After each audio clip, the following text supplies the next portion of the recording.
다음에는 이 방사능 핵종의 이 병의 치료나 또는 진단에 어떻게 이용하느냐에 대해서 알아보도록 하겠습니다.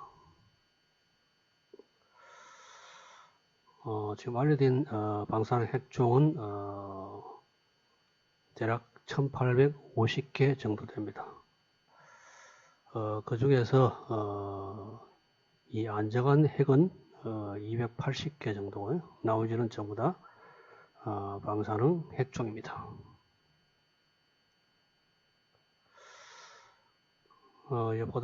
그림 보다시피 이 점으로 이런 식으로 찍혀 있는 원소들이 이 안정한 핵을 가진 원소들입니다. 자, 우리 앞에서 이야기했다시피 이 핵 안에는 양성자와 중성자가 있죠.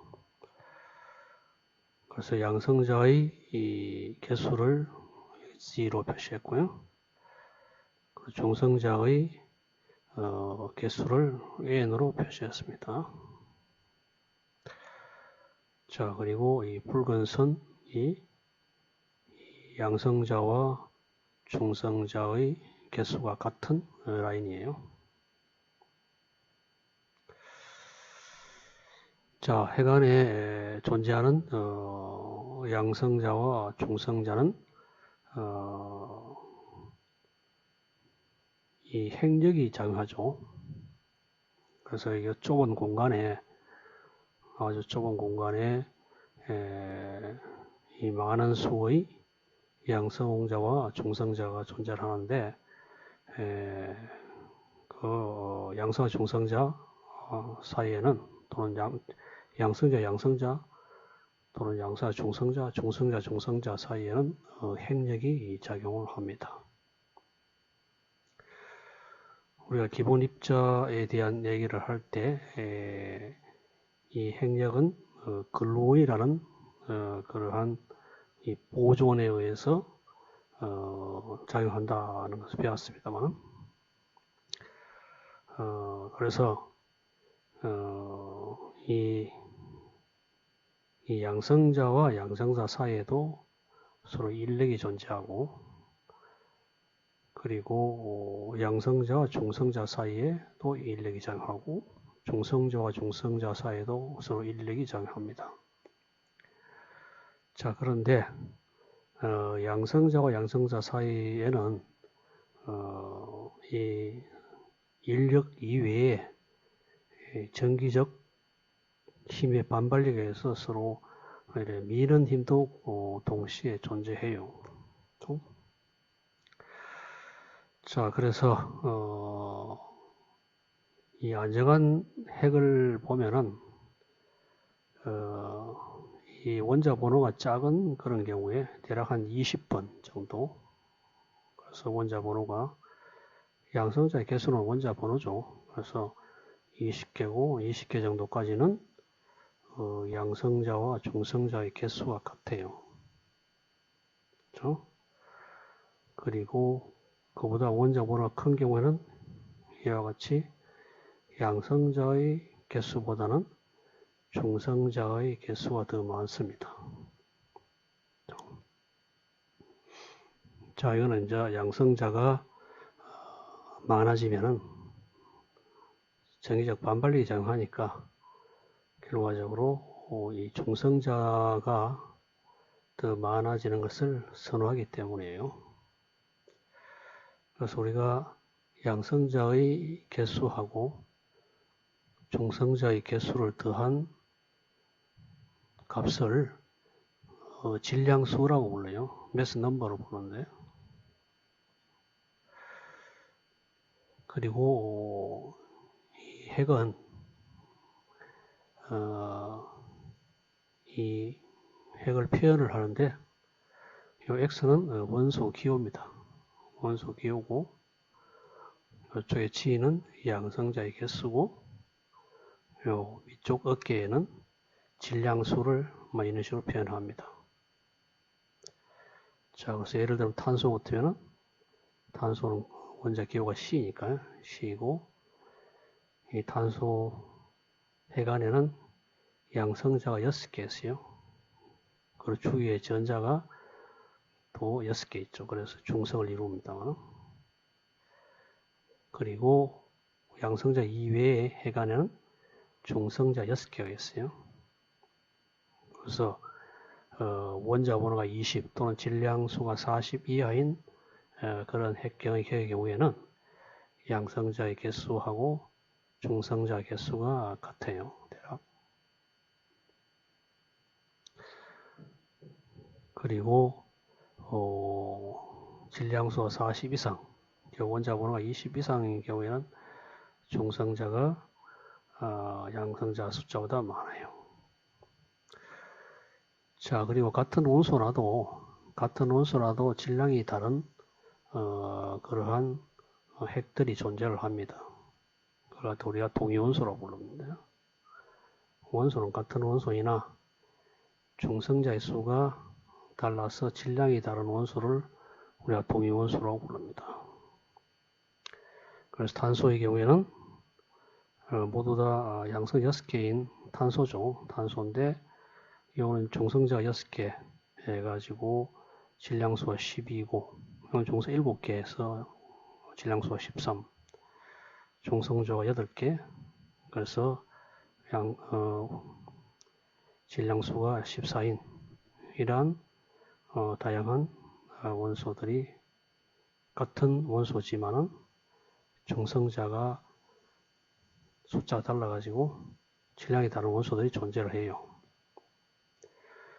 탄소 12는 안정한 원소죠. 탄소 14도 안정한 원소예요. 탄소 13은 만들어지면 금방 없어지는 그러한 안정하지 않은 원소예요. 자, 그래서 이 외에도 있습니다. 그래서 모든 원소에는 이와 같이 이 중성자 수와 다른 동위원소가 존재를 합니다. 그래서 우리가 원자 번호가 대략 한 100몇 개까지만 지금 원소가 알려져 있잖아요. 그런데 핵종은 1850개나 돼요. 왜냐하면 이와 같이 동위원소가 많기 때문에요. 한 개의 원소에서도 여러 가지 동위원소가 존재하기 때문에 그래서 핵종의 숫자가 1850개나 됩니다. 자, 그리고 이 원소들의 많은 핵종들이 사실은 인공적으로 만드는 원소들이 많고요. 그래서 이것들은 만들어지자마자 없어지는 것들이 많습니다. 자, 그래서 그 중에서 안정한 핵종이 280개 정도 돼요. 그래서 원자의 수가 지금 한 140개? 알려진 원소 그렇죠. 알려진 원소가 140개 정도 되니까 안정한 핵이 280개니까 대략 원소 하나당 2개의 동위원소가 존재한다. 그 2개의 동위원소는 안정한 것이다. 그걸 알 수 있죠. 여기다 1850개니까 140을 나눠주면은 대략 한 10개 정도, 10개 이상이죠. 그래서 한 원소당 10개 이상의 이 동위원소 존재하는 걸 알 수 있고, 한 원소당 대략 한 2개 정도는 안정하다는 것을 알 수가 있습니다. 자, 그래서 안정하지 못한 원소들 중에서 결과적으로 이제 이것들이 이 안정한 쪽으로 가면서 그 남는 에너지를 방출을 하는 것이 바로 방사선이에요. 그래서 방사선이라고 하는 것은 불안정한 핵이 안정한 핵으로 바뀌면서 방출하는 입자나 또는 전자기파를 말한다는 거죠. 자, 그래서 점으로 찍힌 이것들은 안정한 핵이고요. 자, 이쪽에도 존재할 수 있고 이쪽에서 존재할 수 있고 이쪽에도 존재할 수 있어요. 이쪽에 존재할 수 없습니다. 그래서 원자 워낙 큰 쪽에는 양성자가 많은 그런 존재할 수가 없어요. 양성자 사이에 반발력 때문에 존재를 하지 못합니다. 자, 그래서 이쪽에 존재하는 그런 핵종들은 안정한 핵보다도 중성자가 더 많잖아요. 많으니까 이 중성자가 양성자로 바뀌고 전하 보존 측에 의해서 전자가 튀어나오죠. 그래서 이걸 베타 분계라 해요. 베타 마이너스 분계라고 해요. 이쪽에 존재하는 핵들은 안정한 핵보다도 양성자가 많죠. 그렇죠? 그래서 양성자가 중성자로 바뀌고 전하 보존 측에서 플러스 전하를 가지고 있는 전자, 양전자를 방출합니다. 그래서 이걸 우리 베타 플러스 분계라 합니다. 그리고 무거운 핵 경우에 이쪽에 존재하는데요. 무거운 핵 중에서 이제 불안정한 핵이 이쪽에 존재하는데 이것들은 히륨 핵을 내놓으면서 안정한 쪽으로 갑니다. 그래서 우리 알파 분계라 해요. 히륨 핵은 양성자 2개하고 중성자 2개. 그래서 이러한 핵이죠. 이런 핵을 내놓는데 이 히륨 핵이 상당히 안정한 그러한 핵이에요. 그래서 알파 분계에서 히륨 핵을 내놓으면 핵의 입장에서는 이 상당히 큰 에너지를 방출할 수 있기 때문에 그래서 알파 분계를 합니다. 처음에는 이거 뭔지 몰랐죠. 나오는 것이 전자, 양전자, 지금 알파 히륨 핵이라고 알려져 있는데 처음에는 이것이 어떤 것이 나오는지 몰라서 그래서 알파, 베타, 감마 이런 이름으로 이제 붙이게 된 겁니다. 자, 다시 한번 요약하면은 280개의 종족의 안정한 핵종이 존재하는데요. 그들보다도 이 중성자가 많은 그러한 핵들은 이쪽에 존재하는데 그래서 이것이 중성자가 양성을 바뀌면서 전자가 방출되는 이러한 핵종이 이쪽에 존재하죠.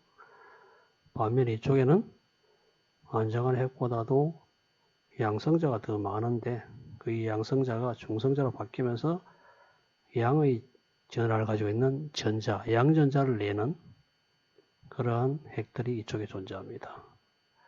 그리고 무거운 핵의 경우에는 이 히륨 핵을 내놓으면서 안정한 쪽으로 가고자 합니다. 그래서 이러한 이 불안정한 핵들이 이 에너지 입자를 방출하면서 안정한 핵으로 가려고 하는 도중에 나오는 것이 바로 방사선이에요. 그럼 감마선은 뭐냐? 감마선이 나오는 이유는 이러한 알파 분계 또는 베타 분계를 하고 난 핵들이 이 입자를 바깥으로 내보내니까 흔들리죠. 흔들린다는 것은 결과적으로 에너지가 낮은 상태에서 높은 상태로 올라가는 거예요. 에너지 중위상으로 봤을 때. 그래서 이 높은 에너지 상태로 올라갔던 그런 핵들이 다시 낮은 에너지 상태로 떨어지면서 그 남는 에너지를 전자기파 형태로 방출하는 거죠. 그게 바로 감마선이에요. 자, 그래서 알파하고 베타는 입자죠. 히륨 핵이고 전자, 양전자인데 이 감마선은 전자기파입니다. 자, 그런데 핵의 에너지 준위 사이에 에너지가 굉장히 크거든요. 크니까 핵이 흔들었다가 다시 안정하면서 내는 그런 전자기파 에너지는 굉장히 커요. 그 전자기파 에너지가 크다 하는 것은 파장이 굉장히 짧은 전자기파라는 이야기죠. 그래서 감마선은 파장이 상당히 짧습니다. 자, 이와 같이 방사선이라는 것은 불안정한 핵이 안정한 핵으로 바뀌면서 외부로 방출하는 입자나 전자기파를 말합니다. 자, 그러면은 이러한 이 방사능 원소를 어떻게 만드느냐, 인공적으로 어떻게 만드느냐, 그래서 몇 가지 방법으로 이러한 방사능 핵종을 얻고 있습니다. 자, 그리고 병의 진단이나 치료에서는 결과적으로 이 방사능 핵종에서 나오는 입자나 전자기파를 이용하는 거거든요. 그 에너지를 이용한다든지 또는 우리의 영상을 처리하는 데 이용한다든지, 그래서 진단에서는 그렇고요. 병의 치료에서는 에너지를 이용하는 거거든요. 자, 그래서 그걸 어떻게 만드느냐, 이 방사선을 내는 이 방사능 핵종을 어떻게 만드느냐에 대해서 알아보도록 하죠. 주로 이 방사능 핵종을 얻는 것은 원자로에서 얻어요. 원자로. 자, 첫 번째는 우라늄 235가 핵 분열할 때 원자로 안에 있어요. 원자로 안에서 핵 분열할 때 여러 종류의 방사능 핵종을 방출합니다. 그렇죠? 그래서 우라늄 235가 중성자위에서 두드러 맞으면은 핵이 분열하잖아요. 핵이 분열할 때 여러 가지 종류의 방사능 핵종이 방출이 됩니다. 이 점으로 표시된 것들입니다. 그래서 여기 가장 요 영역에 있는 그 질량수를 가지고 있는 핵종이 가장 많이 방출되죠. 요 영역에. 자, 그래서 이걸 갖다 우리가 병의 치료나 또는 진단에 이용할 수가 있죠. 자, 그래서 이러한 핵 분열에서 나오는 이 방사능 핵종들은 대체로 베타 마이너스 분계를 하는 그러한 원소들이에요. 또한 원자로에서 중성자를 포획함으로써 우리가 방사능 핵종을 만들 수 있어요. 어떤 물질을 원자로에 넣으면은 이 물질이 중성자를 포획해서 방사능을 내는 핵종으로 바뀝니다. 그렇죠? 자, 그걸 갖다 우리가 중성자 포획이라 하는데요. 그래서 이러한 원소들이 중성자 포획을 이용함으로써 얻을 수가 있습니다. 이것들도 대체로 베타 마이너스 분계를 합니다. 그래서 원자로 안에서 핵 분열할 때 자연적으로 나오는 이러한 이 방사능 원소를 수거하여 그래서 그걸 갖다가 우리가 빼내서 이용할 수도 있고, 또는 어떤 물질을 원자로 안에 넣으면 그 물질이 핵이 그 안에 있는 원자로 안에 있는 중성자를 포획해서 다른 원소로 바뀜으로써 그래서 이 바뀐 원소가 방사능 핵종이 되고 그것을 우리 이용할 수가 있습니다. 자, 그래서 이러한 두 가지 방식으로 원자로에서 방사능 핵종을 얻을 수가 있어요. 자, 다음에는 인공적으로 어떤 원소를 이 굉장히 에너지가 큰 그런 입자로 때려가지고 핵 반응을 일으키게 해서 방사능 핵종을 얻는 그런 방식이 있죠. 사이클트론이 대표적인 겁니다. 입자 가속기도 마찬가지입니다.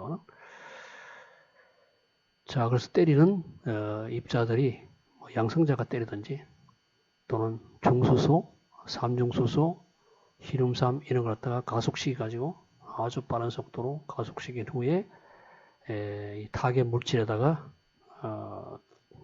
때리죠. 때리면은 핵 반응이 일어나서 다른 원소로 바뀝니다.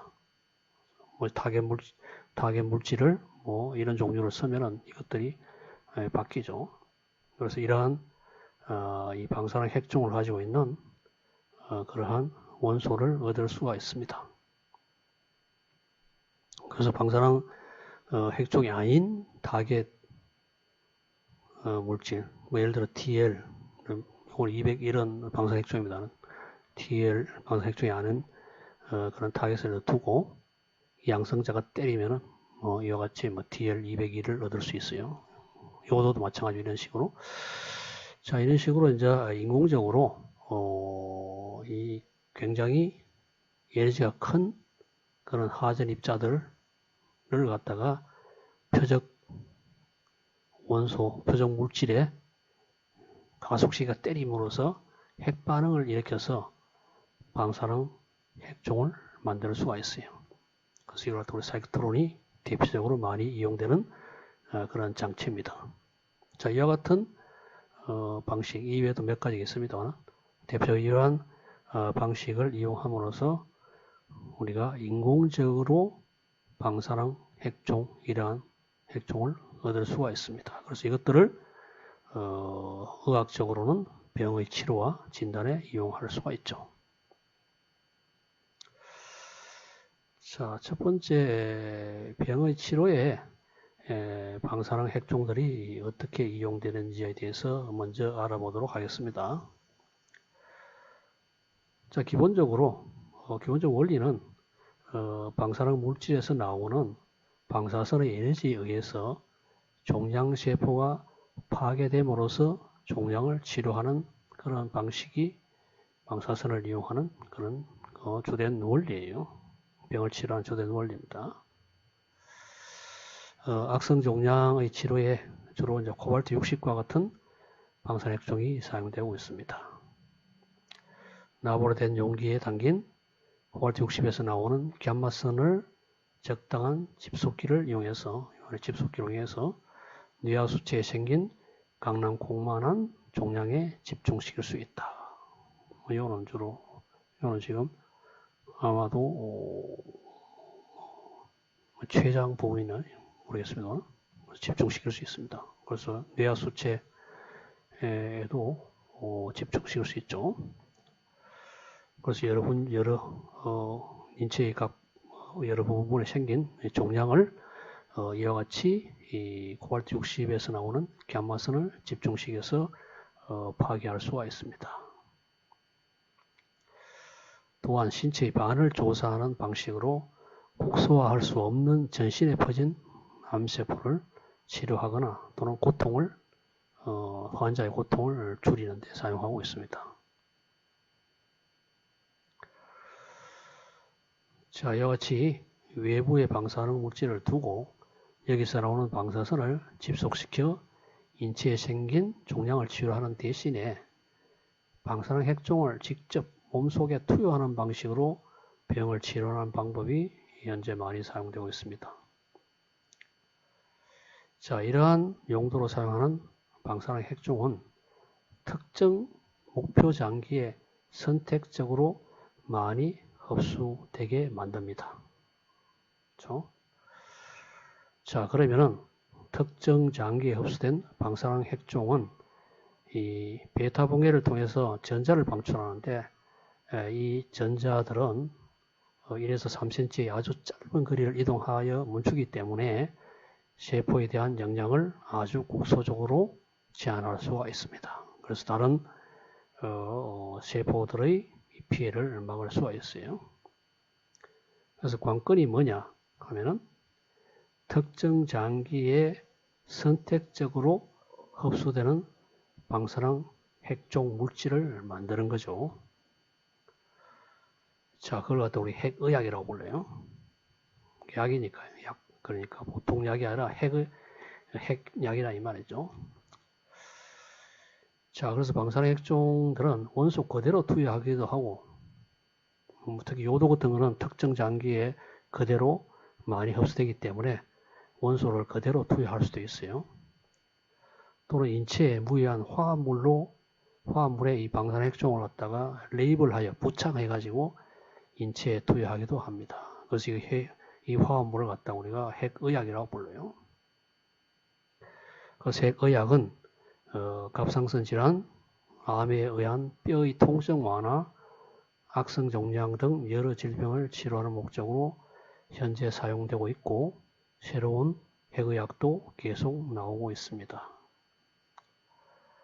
미국에서는 약대가 3년 과정이죠. 그래서 물론 6년 과정도 있습니다만 대부분 대학들이 대학을 졸업하고 나서 약대에 모집하고 그래서 학생들은 3년 동안 교육을 받습니다. 그런데 그 중에 핵의학을 전공하는 학생들도 있어요. 핵의학과가 있습니다.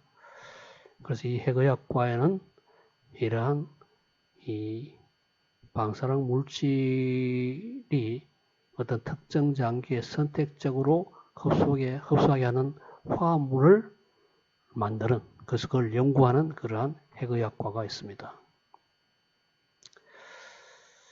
자, 1930년대 후반에 요도 131은 갑상샘에 어느 정도 국소적으로 흡수되는지, 얼마나 흡수되는지 등에 대한 연구가 시작된 이래로 이 요도 131은 갑상선 비대증이나 그래서 비대증 진단이나 또 치료에 지금 널리 사용되고 있습니다.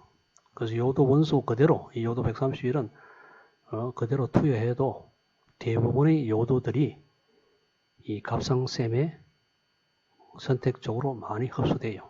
물론 콩팥에도 많이 흡수됩니다만, 그래서 요도 131은 이 갑상샘의 어떤 표적 핵의학이라고 할 수 있습니다.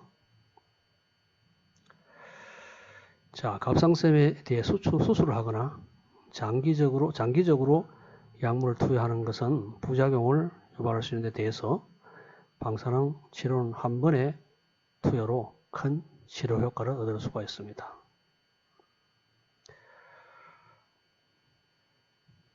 자, 그리고 이 요도를 다른 화합물에 붙인 요도 리피돌이라는 이러한 화합물은 핵의학은 간세포 종양에 선택적으로 많이 흡수돼요. 자, 그래서 요도 131 리피돌은 간세포 종양 치료에도 이용되고 있습니다. 그리고 스트로늄 90과 사마륨 153 EDTMP, 이건 화합물 이름이에요. 정확한 건 잘 모르겠습니다만, 이 스트론튬과 사마륨을 이 물질에다가 붙인 거예요. 어떤 분자의 부분에 이 스트로민이나 또는 사마륨을 붙인 것이 이 스트로늄 EDTMP 또는 사마륨 EDTMP. 그래서 이 물질은 전립선 암이나 유방암에 의한 전이 때문에 생기는 뼈의 통증을 완화하는 데 사용되고 있습니다. 왜냐하면 스트론튬 가능 자체가 칼슘과 비슷하게 행동하여 주로 뼈에 많이 흡수됩니다. 자, 그래서 주사를 통해 피에 투여된 이 스트론륨은 뼈에 선택적으로 흡수되어 통증을 완화하고 암의 전이를 멈추게도 합니다. 자, 아까 이 스트로늄을 여기에 붙인 게 아니고 스트로늄은 원소 그대로 투여하는 것 같습니다. 그리고 사마륨 EDTMP라는 물질에 사마륨을 붙인 것이에요. 그렇죠? 자, 그래서 스트론튬이라는 이 물질은 칼슘하고 비슷하게 행동해서 인체에 투여하면은 뼈에 많이 선택적으로 흡수됩니다. 자, 그래서 이 스트론튬이 투여하면은 뼈에 흡수되고 나서 거기서 나오는 방사선이 이 종양을 파괴해서 결과적으로 통증을 완화하는 데 도움을 줍니다. 대략 80% 이상의 환자들에서 이 뼈의 통증 완화가 관찰되었고, 그 중에서 20%는 통증이 완전히 사라지는 효과를 보이고 있습니다. 그리고 한 번의 투여로 6개월간 통증 완화 효과가 지속되고 되며 그 후 필요한 경우 다시 투여할 수 있습니다. 그래서 상당히 이 스트론튬이 암이 아주 많이 오래돼 가지고 뼈로 전이 되는 그런 경우에 그런 환자의 경우에 이 통증 완화를 하는데 널리 사용되고 있다는 것을 알 수가 있습니다. 그리고 인32는 골수를 추적하는 특징을 가지고 있습니다. 즉 골수에 많이 흡수된다는 이야기죠. 선택적으로. 따라서 골수 이상 정식을 치료하는 데 이용되고 있습니다. 그리고 이트리움 DOTA 이런 물질에다가 이트리움 90을 붙인 그러한 약물은 악성 종양 치료에 사용되고 있습니다. 위라든지 췌장, 신경 내부빈계, 흑파 등의 종양 치료에 이 이트리움 DOTA가 효과를 보이고 있다고 합니다. 그리고 이트리움 실리케이트에 이트리움 90을 붙인 이 약물은 류마티스성 무릎 통증 완화에 탁월한 효과를 보이고 있다고 합니다. 그래서 이와 같이 여러 종류의 핵의약들이 이 종양 치료에 많이 사용되고 있습니다. 자, 그리고 최근에는 방사능 핵종을 심는 임플란팅 하는 방법도 많이 사용하고 있습니다. 실제로 이 임플란팅 방법은 1930년대 후반부터 라듐 침, 그래서 라듐을 아주 뾰족한 침에다가 심어가지고 종양 부분에 심는 그러한 임플란팅 방법인데요. 이것이 사용되어 왔습니다. 1930년대 후반부터.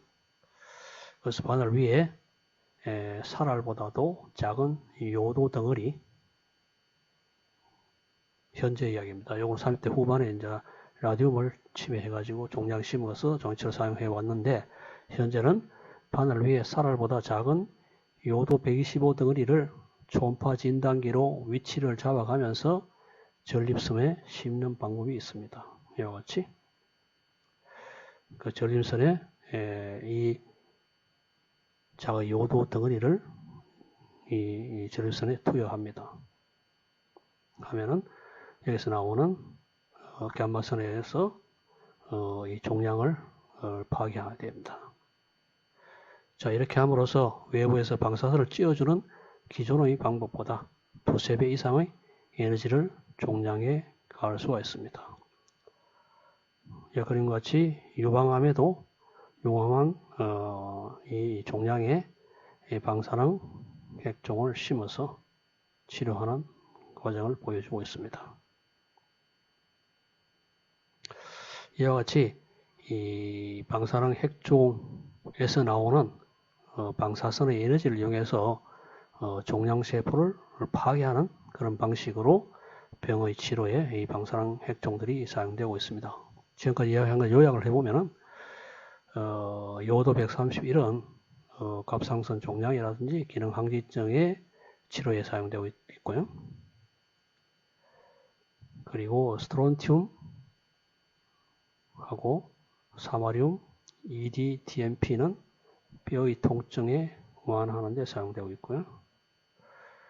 그리고 인32는 골수 이상 정식을 하는데 이용되고 있고, 이상정식 치료하는 데 이용되고 있고요.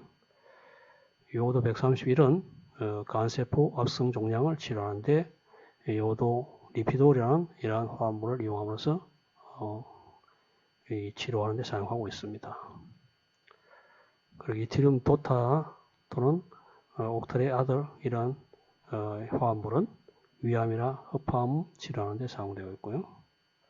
그리고 이트리움 실리케이트는 무릎 통증, 류마티스성 무릎 통증을 치료하는 데 사용되고 있습니다.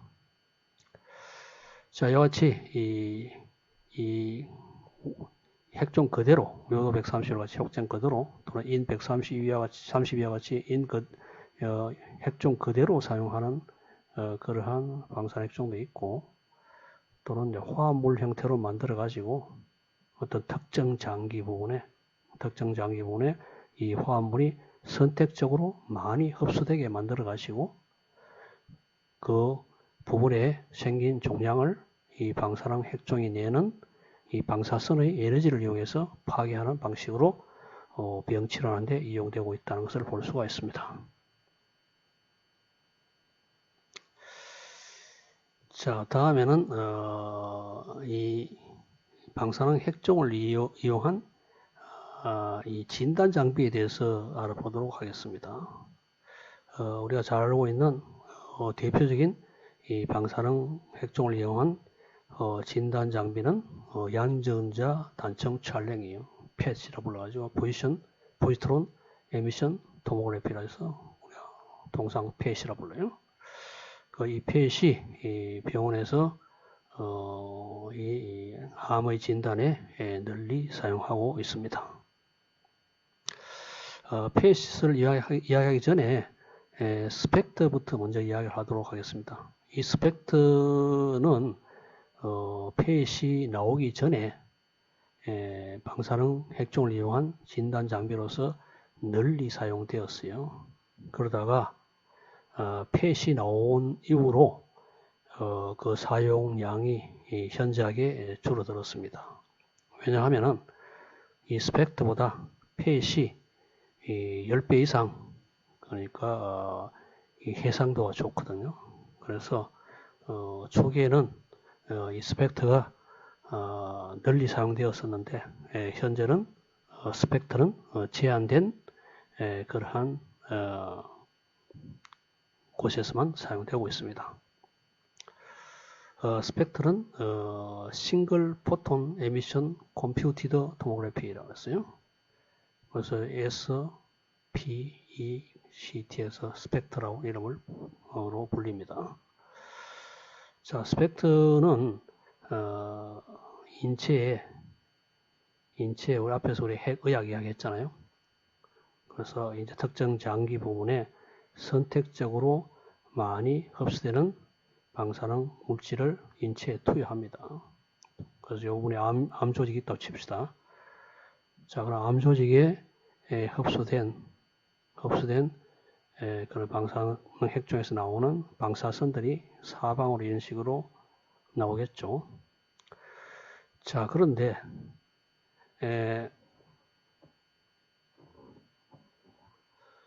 우리가 진단을 하려고 하면은 이 방사선이 어디에서 나오는지를 갖다가 정확히 알아야 되죠. 그래서 진단 장비라는 것은 결과적으로 이 암 조직이 어디 있는지, 또 어느 정도 큰지, 자, 이런 걸 갖다가 알아야 하기 때문에 결과적으로 우리가 이 방사선을 측정해서 어느 부분에서 그 방사선이 나오는지를 알아야지 결국 이제 이 진단을 할 수 있게 됩니다. 자, 그런데 인체에 투여한 방사선이 암 조직에서 흡수되고 여기서 사방으로 방사선이 나오기 때문에 어디서 나오는 방사선인지를 알 수 있어야 되죠. 자, 그래서 그걸 알게 해주는 것이 앵거 카메라라는 장치가 있습니다. 앵거라는 사람이 고안한 거예요. 자, 앵거 카메라는 무엇이냐 하면은 이 뒤에는 이제 우리가 신테레이션 카운터들이요, 방사능 측정 장비들이고, 자, 그런데 이게 사방으로 퍼지기 때문에 어디에서 오는 방사선인지를 알기 위해서 이 납으로 된 것이요, 이 콜리메이터라는 납으로 된 장치를 통해서, 그래서 이 방사선이 쭉 오면은 옆으로 퍼진 것들은 여기다가 납에다가 흡수되고, 이런 식으로 쪽바로 와가지고 이 통과한 것만 관측이 되잖아요. 그래서 이걸 회전하면서 이제 또는 두 개를 갖다가 이용하면은 결과적으로 어디에서 이 바로 이래 온 것만 관측이 되기 때문에, 그래서 이 선을 끄어 보면 이 부분에 온 걸 갖다 알 수 있잖아요. 그래서 방사선이 나오는 위치를 우리가 측정하는데 용이한 것이 바로 이게 이제 앵글 카메라인데 그 핵심이 뭐냐? 요 앞에 있는 나우로 된 콜리메이터를 만든 거예요. 자, 실제로 보면 이 벌집 모양으로 되어 있어요. 벌집 모양으로 되어 가지고 이 뒤쪽에는 이 신테레이션 카운터가 있고요. 그래서 요 나우로 된 부분 요 안쪽 그래서 사실은 벌집 모양으로 되어 있어요. 주로 이제 육각형 모양으로 되어 있습니다. 그래서 이 바로 이런 식으로 온 것만 그 신테레이션 카운터에서 관측되고 옆으로 간 것들은 다 이런 식으로 나베에서 흡수돼 가지고 관측이 되지 않죠. 그래서 앞에서 이야기했다시피 바로 온 것들에 의해서 관측되니까 여기서 연결하면은 위치를 방사선이 나오는 위치를 알 수가 있습니다. 이와 같이 장치가 이제 이것이고 뭐 이것이라고 보면 됩니다. 자, 그래서 이 단면 토모그래피잖아요. 그래서 단면에 어떤 특정 단면에서 어느 부분에 종양이 있는지를 우리가 나오는 방사선을 갖다가 측정함으로써 알 수가 있습니다. 자, 이걸 하기 위해서 이제 컴퓨터가 필요하기 때문에 이제 컴퓨터가 사용되고 있기 때문에 컴퓨티드 토모그래피고요. 그리고 싱글 포톤 에미션을 해서 이러한 빛을 측정한다. 그런 의미에서 이제 싱글 포톤 에미션 컴퓨티드 토모그래피 해가지고 스펙트라고 부릅니다.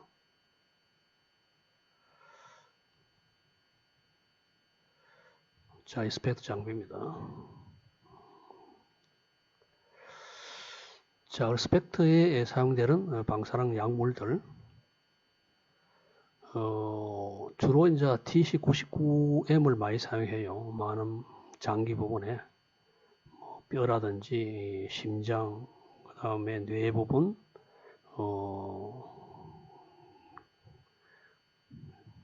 신장, 허파 뭐 이런 것들, 간도 있고요. 자, 그래서 이런 부분에 이제 TC99M이 많이 사용되고 있고요. 그래서 이 TC99M을 이용한 방사능 약물 이름, MDP, 셰스타 미디 이런 이름이 있습니다만, 이러한 약물을 만들어 가지고 인체에 투여하고, 그리고 여기서 나오는 이 감마선을 측정함으로써 이 앵글 카메라를 이용해서 측정함으로써 이제 위치가 정확히 알 수 있고, 이에 따라서 단면에 나오는 방사선의 양의 분포를 알 수 있고, 이에 따라서 영상을 얻을 수 있거든요.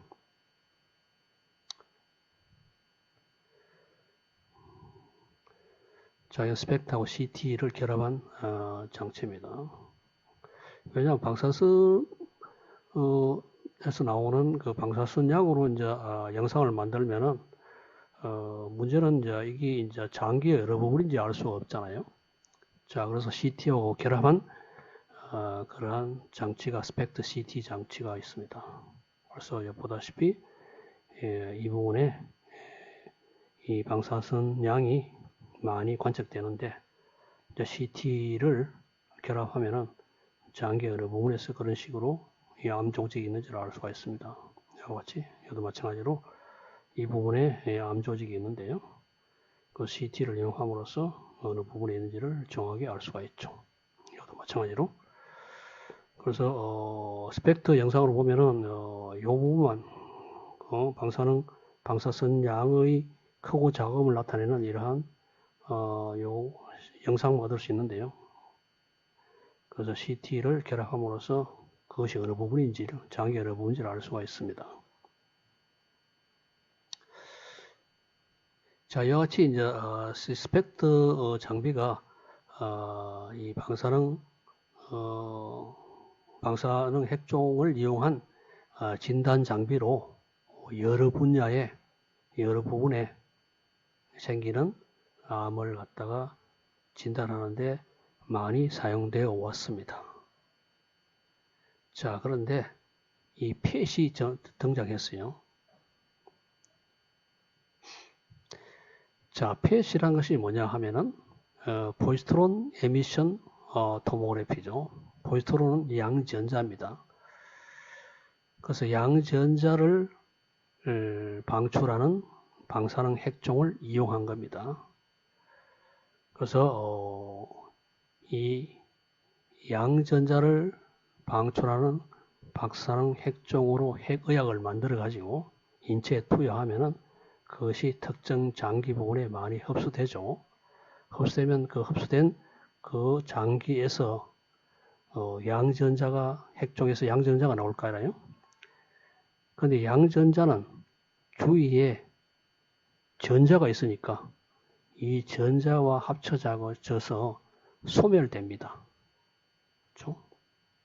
그래서 얼마 못 움직이죠. 그래서 흡수된 그 위치, 바로 그 위치에서 1mm 이하의 거리를 이동하고 없어져요. 왜냐하면 저 주위에 전자가 많기 때문에. 자, 그래서 이 양전자가 전자를 만나가지고 소멸되면서 뭐가 나오냐? 감마선이 나옵니다. 자, 그런데 이 감마선의 특징이 뭐냐? 에너지는 물론 전자의 질량 에너지하고 동일한 0.511 MeV의 에너지를 가지고 있는 감마선이 나옵니다만, 문제는 운동량 보존 측에서 원래 전자와 양전자가 거의 정지 상태에서 만나거든요. 만나니까 운동량이 0이었죠. 0인데 이 두 개의 감마선이 나오기 때문에 이 두 개의 감마선의 운동량의 합이 또 0이 되잖아요.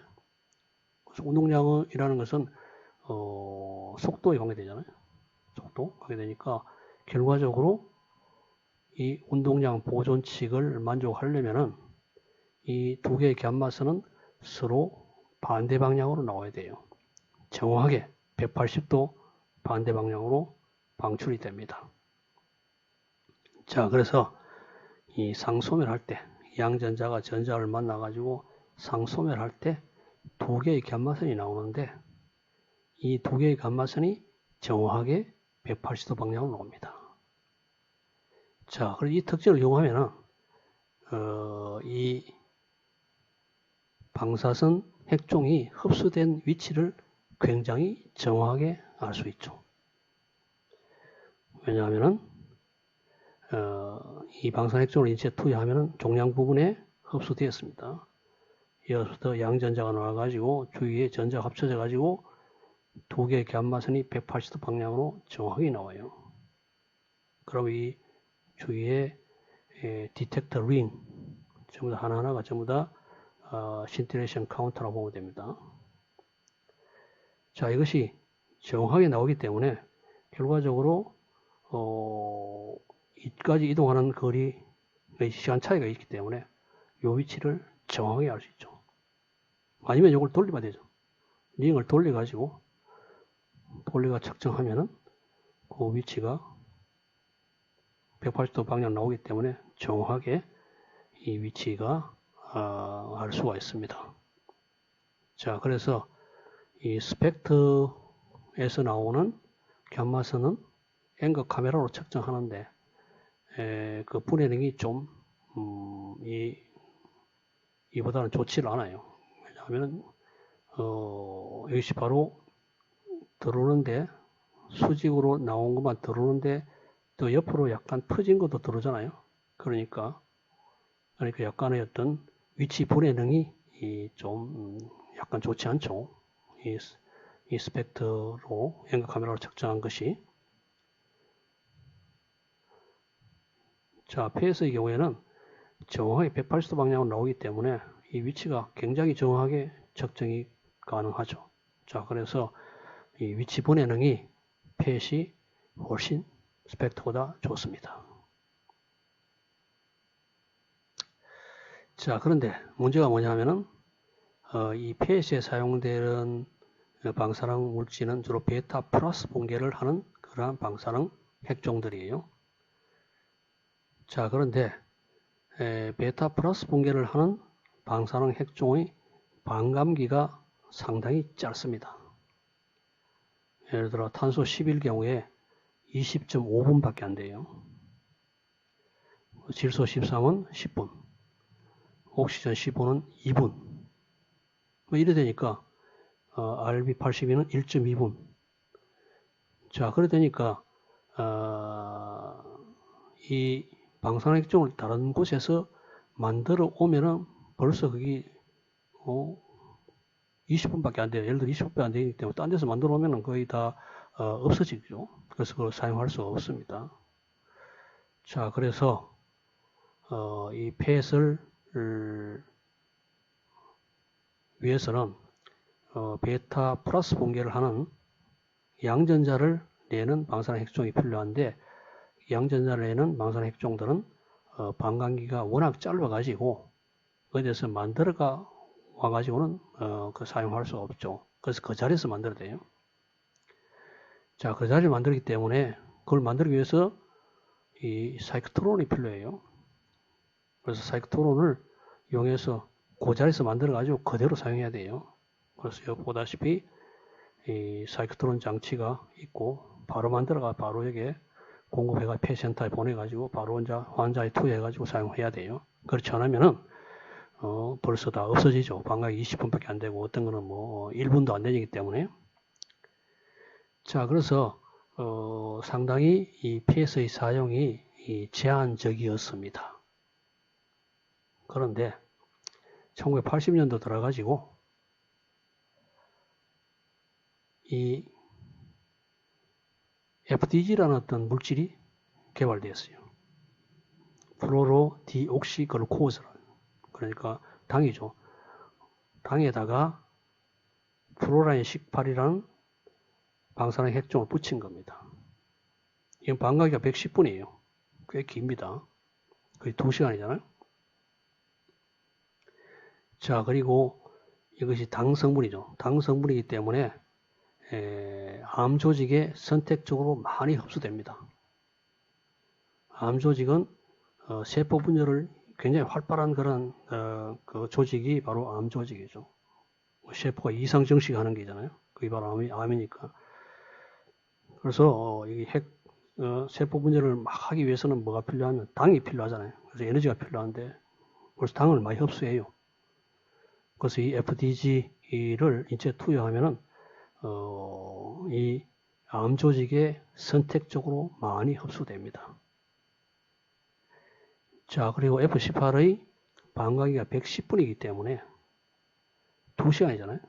2시간이니까 뭐 예를 들어 대구 같으면은 대전에 있는 원자로에서 만들어 가지고 이쪽으로 가져와도 아직 반이 남아 있잖아요. 2시간 걸린다 치면 오전 대구에서 대전까지 2시간 안 걸립니다만 2시간 걸린다 치면은 원자로에서 만들어 가지고 그리고 가져오면은 아직까지 반이 남아 있기 때문에 그걸 사용할 수 있잖아요. 뭐 서울 같으면은 서울에 원자로가 있기 때문에 원자로에서 만들어 가지고 바로 그 자리에서 사용할 수 있죠. 자, 그래서 이 FDG가 개발됨으로써 1980년대입니다. 개발됨으로써 이 펫이 널리 이 암의 진단에 사용되고 있습니다. 그래서 스펙터가 이 펫의 사용이 많이 되기 때문에 상대적으로 스펙터의 이 사용이 현저히 줄어들었어요. 뭐 특수한 경우에 폐암 같은 경우에는 옥시전 15를 많이 사용합니다. 폐암 진단을 위해서 많이 사용합니다만 특수한 경우를 제외하고는 거의 대부분이 이 펫에 사용하는 방사능 핵종은 FDG예요. 그래서 약 85% 이상이 이 FDG를 약물로 사용하고 있습니다.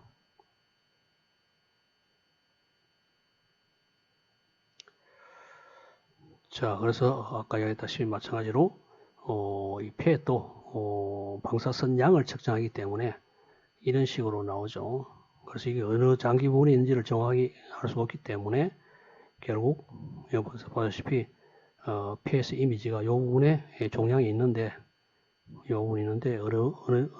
어느 곳인지 장기 어느 부분인지 정확히 알 수 없기 때문에 이 CT하고 결합해 가지고 위치를 정확히 알 수 있습니다. 그래서 PET-CT 스캐너가 지금 사용되고 있고요. 또 PET MRI 스캐너도 만들어져 가지고 상용으로 사용하고 있습니다. 자, 다음에는 양성자 치료에 대해서 한번 보도록 하겠습니다. 프로톤 테라피라 해서 양성자를 암을 치료하는 데 사용하는 겁니다. 그 원리에 대해서, 물리적 원리에 대해서 알아보도록 하죠. 자, 양성자와 같은 하전 입자는 물체를 투하할 때 주위의 원자들을 이온화시키면서 에너지가 줄어드는데 정지하기 전에 가장 큰 에너지를 주위 원자들한테 줍니다. 즉, 투하 깊이에 따른 에너지 손실을 관찰하면은 정지하기 전에 최고점이 관찰되는데 이를 브레이크 피크라고 부릅니다. 여기 보다시피 정지하는 위치죠. 정지하기 전에 주위의 어떤 조직에 가장 많은 에너지를 주고 정지합니다. 그래서 이걸 브레이크 피크라고 불러요. 왜 그러냐? 이러한 현상은 하전 입자와 주위 원자의 상호작용 단면적이 하전 입자의 속도가 줄어들면서 커지기 때문에 그렇습니다. 그래서 상호작용하는 그 단면적이 속도가 적으면 적을수록 커요. 자, 그래서 이 양성자가 이 인체에 투과되면서 이 인체의 조직에 에너지를 많이 주는 것은 결국 정지하기 전에 많이 준다 그런 이야기예요. 그래서 이건 속도에 따라서 어느 정도 투과 깊이 이거 보면은 그림에서는 400 MeV의 에너지를 가지는 양성자 비임 에너지 손실의 투과 깊이에 따른 변화를 보여주고 있습니다. 자, 그래서 뭐 예를 들어 가지고 보면은 350mm니까요. 대충 350mm니까 35cm요. 이건 좀 너무 깁니다만 사람의 몸의 두께가 대충 한 15cm 정도 되잖아요. 어쨌거나 이 경우는 35cm 깊이 부분에 종량이 있다면은 그 종량 부분에 가장 많은 에너지를 주죠. 그래서 그 종량을 파괴할 수가 있습니다. 그래서 이 양성자의 에너지를 조절하면은 결과적으로 특정 위치에 있는 암 조직의 에너지를 많이 주게 돼 가지고 그 암 조직을 파괴할 수가 있습니다. 자, 이러한 양성자 비임의 특성을 병의 치료에 응용할 수 있다. 금방 이야기한 겁니다. 브레이크 피크를 암 조직의 위치에 맞출 수 있는 에너지를 가진 양성자 비임을 사용함으로써 암 조직에만 양성자의 에너지를 집속시킬 수 있습니다. 이에 따라 암 조직만을 선택적으로 파괴할 수 있습니다. 자, 그림에서 보듯이 브레이크 피크 뒤로는 양성자 비임이 투과되지 않기 때문에 건강한 세포 조직을 건드리지 않고 암 조직만을 파괴할 수가 있습니다. 보다시피 이 부분의 에너지를 가장 많이 주기 때문에 이 뒷부분은 완전 속도적으로 0이 되니까 이 뒷부분의 조직, 앞부분의 조직도 크게 손상시키지 않고 암 조직 부분만 파괴할 수가 있는 겁니다. 자, 그리고 암 조직이 큰 경우 여러 에너지의 양성자 비임을 혼합함으로써 일정 두께의 암 조직을 파괴할 수 있습니다. 보다시피 여러 속도 양성자 비임을 혼합함으로써 요까지죠. 그래서 4개를 합성하면 두께가 상당히 두꺼운 그런 암 조직도 파괴할 수가 있죠. 자, 그림에 원래 뾰족한 브레이크 피크를 가진 양성자 비임과 여러 에너지를 가진 양성자 비임의 혼합으로 일정 너비를 가지고 있는 양성자 비임을 보여주고 있습니다. 금방 봤다시피 그죠? 이 정도 너비를 가지고 있는 것을 4개의 경우에 4개를 혼합하면 이렇게 되고요. 3개 혼합하면 이 정도고 2개 혼합하면 이죠. 그래서 우리가 암 조직의 두께에 따라서 이런 식으로 폭을 가지고 있는 양성자 비임의 혼합을 만들 수가 있습니다. 그래서 그림과 같이 양성자 비임이 작용하는 너비를 암 조직의 너비로 맞출 수도 있고, 양성자 비임 뒤에 구멍을 암 조직 모양으로 만들어 둠으로써 암 조직이면 양성자 비임 작용하도록 할 수도 있다. 그래서 이 그림과 같이 이 암 조직의 모양대로 이런 식으로 만들면은 요 옆에 부분은 파괴하지 않고 암 조직 부분만 파괴할 수 있다. 그런 이야기죠. 자, 그리고 X선, 감마선의 경우 투과 깊이에 따라 강도가 지수적으로 감소하므로 암 조직의 뒤에 있는 조직에도 영향을 미친다. 그래서 이런 식 X선의 경우에 이런 식으로 될 경우에 여러 조직에 영향을 미칠 수 있지만, 그러나 양성자의 경우 암 조직 뒤에 있는 조직에는 아무런 영향을 미치지 않고 암 조직만을 파괴할 수 있다. 그런 이야기죠. 양성자 치료는 국소적인 암이라든지 건드릴 수 없는 조직 가까이에 있는 암이라든지 소아암, 그래서 건강하게 자라고 있는 뼈나 조직을 건드리지 않고 치료하는 이러한 소아암 부분에 많이 이용되고 있습니다. 자, 그래서 양성자를 가속시켜 가지고 속도를 조절해서 환자한테 투여해서 암 조직을 파괴하는 이러한 것이 양성자 치료입니다. 자, 그래서 지금까지 이 방사능 핵종을 이용한 병의 치료와 그리고 병의 진단에 대해서 알아보았습니다.